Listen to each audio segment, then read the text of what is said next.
Hello and नमस्ते everyone, मैं हूं निशा चौहान और आपका बहुत स्वागत है मेरे चैनल पर। आप देख रहे होंगे कि कितनी ग्रीनरी है। और ये देखिए रिवर साइड हम लोग आए हुए हैं। ये फ्रैंकफर्ट से सिर्फ 7-8 किलोमीटर है। फ्रैंकफर्ट वेस्ट में है। और अब हम पिकनिक पे आए हैं। अभी हम लोग यहाँ पर जैसे कि मैंने बताया कि अभी पिकनिक स्पॉट पे बैठे हुए हैं, तो हमने सोचा क्यों ना कुछ इन्फॉर्मेशन दे दी जाए आपको, कि क्योंकि बहुत सारे लोगों के ऐसे क्वेश्चंस भी थे और बहुत सारे जो हमारे फ्रेंड्स हैं फैमिली सर्कल में, वो लोग स्पेशली मुझे फ़ोन करके पूछते हैं। क्योंकि मैंने तो जर्मनी से पढ़ाई नहीं की है, तो मुझे तो यहाँ के बारे में कि आप स्टूडेंट वीज़ा जो है कैसे यहाँ पर ले सकते हैं और मास्टर्स करके क्या फ़ायदे हो सकते हैं, जॉब, इसके बारे में टू बी ऑनेस्ट मुझे इतनी जानकारी नहीं है, क्योंकि मेरा एक्सपीरियंस वो नहीं है।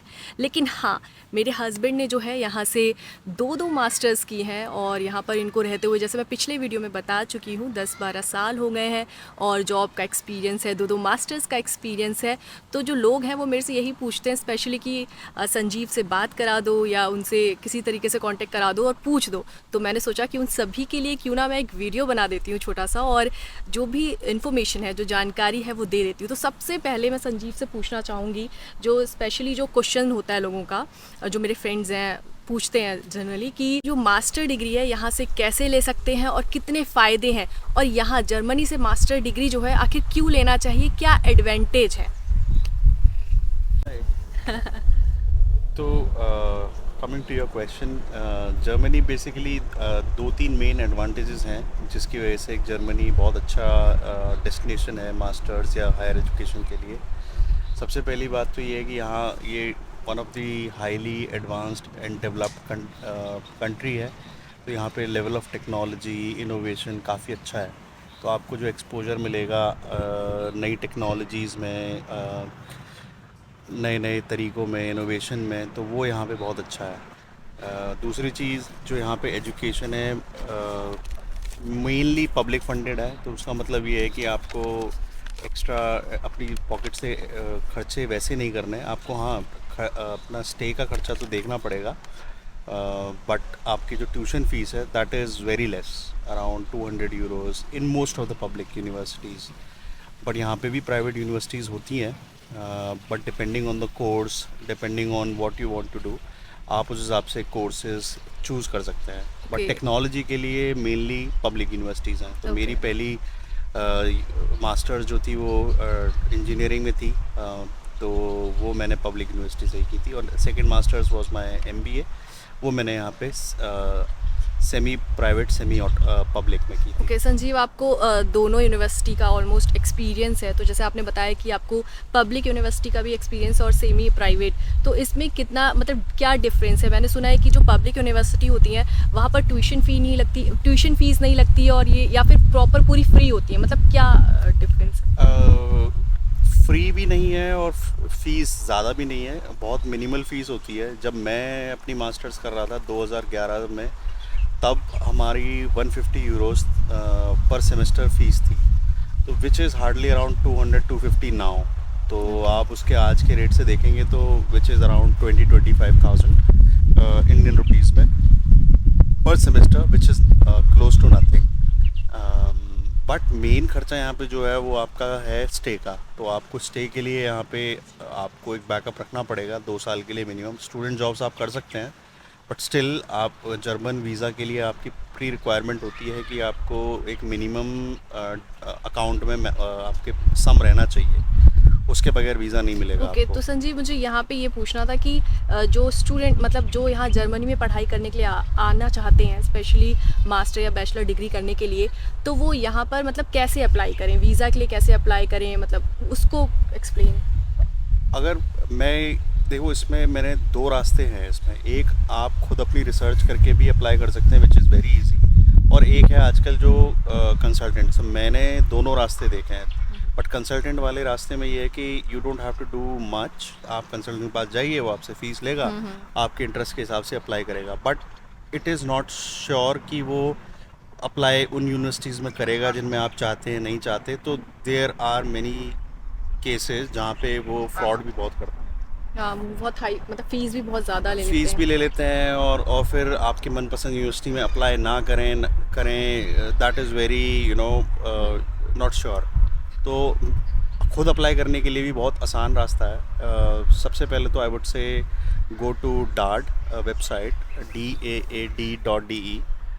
इस वेबसाइट पे आप जाएं, जो आपको कोर्स करने का इंटरेस्ट है आप उस हिसाब से अपने कोर्सेज शॉर्टलिस्ट कर सकते हैं। ये जर्मन गवर्नमेंट की वेबसाइट है जिसमें सारी यूनिवर्सिटीज़ कवर्ड है, जर्मनी की A to Z सारी universities, public private everything. Okay.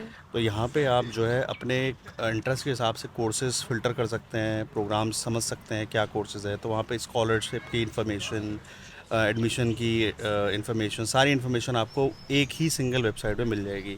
Okay. जब आप अपनी कोर्स को शॉर्टलिस्ट कर लेते हैं, यूनिवर्सिटीज़ को शॉर्टलिस्ट कर लेते हैं, देन आई वुड सजेस्ट कि आप पहले एक सेट ऑफ डॉक्यूमेंट्स बनाएं जो हर यूनिवर्सिटी की वेबसाइट पे होते हैं और विच आर मोर और लेस सेम। बेसिक डॉक्यूमेंट्स तो सेम ही होते हैं सबके, कि आपकी डिग्री सर्टिफिकेट्स, आपके एग्ज़ाम सर्टिफिकेट्स और ये सारी जो चीज़ें, and the list you can find on the website as well. तो प्रोसेस आप जैसे वहाँ पे है आप उसको फॉलो कीजिए। It's very straightforward and make your application. I would recommend कि आप अपने आप खुद अप्लाई कीजिए।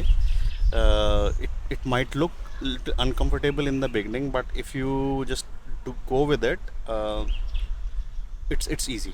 Okay.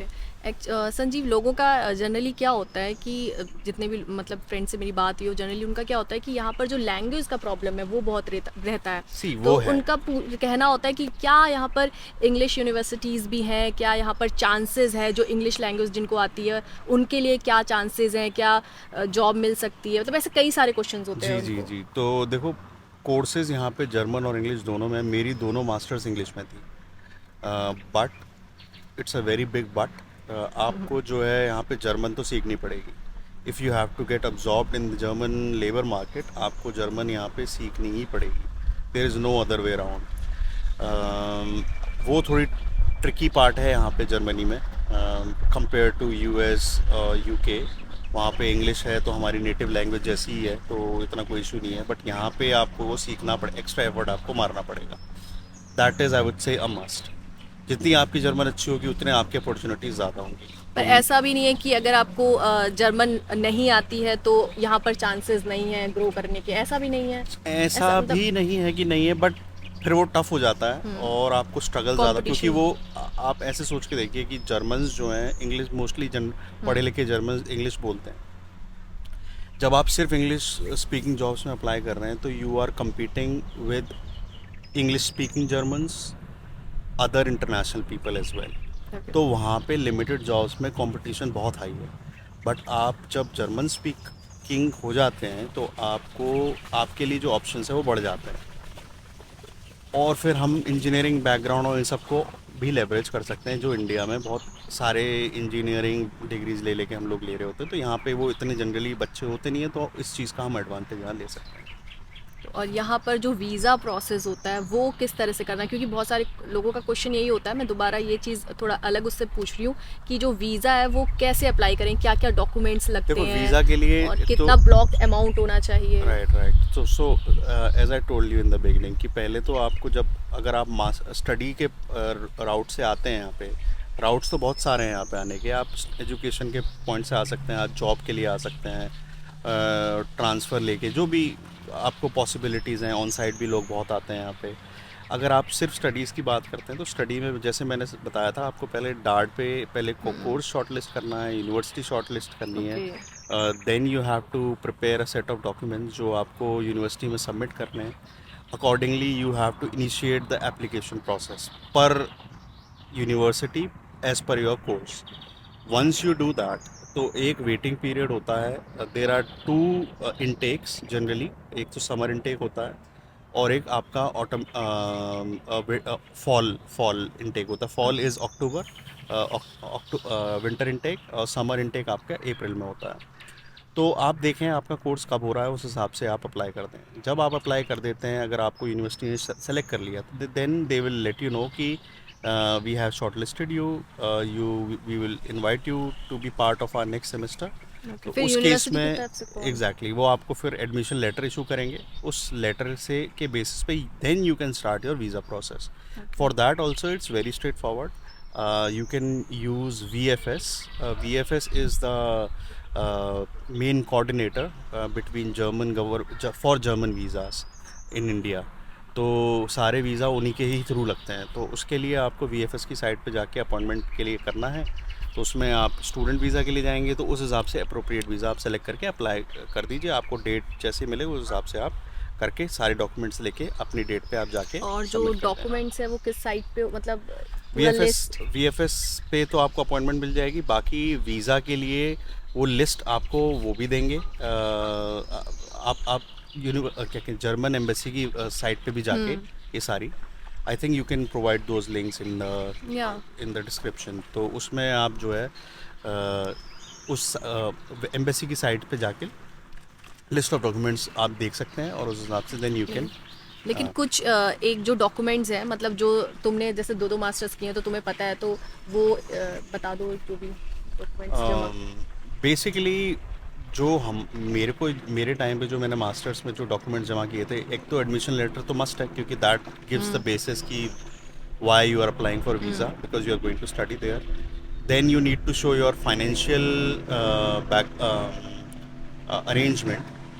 So what does that mean is कि मेरे टाइम पे इट वाज अराउंड 8,000 यूरोस, जो मुझे एक लिमिट ब्लॉक करके अपने अकाउंट में, जर्मन अकाउंट बनाना था मुझे, उसमें 8,000 यूरो जमा करने थे और उन पैसों की एक स्टेटमेंट ले जाके मुझे एम्बेसी में वीज़ा के टाइम दिखानी थी कि भाई I have arranged my financial maintenance when I will be in Germany. तो 8,000 यूरो मिनिमम होता है, तो उससे ऊपर आप रखना चाहे वो भी रख सकते हैं, बट मिनिमम 8,000 आपको रखना पड़ेगा। तब ये मेरे टाइम पे था। आई am not aware of the latest numbers, तो वो आपको दिखाना होगा। तो पहली चीज़ हो गई आपकी अभी अराउंड 10 लेटर। लाख रुपीस, इंडियन रुपीस में अभी अराउंड आपको ब्लॉक जो अमाउंट है वो 10 लाख रखना पड़ता है, ये अभी मैंने आई देखा डोंट नो, था। Okay, I don't know, to be honest I am not updated on that.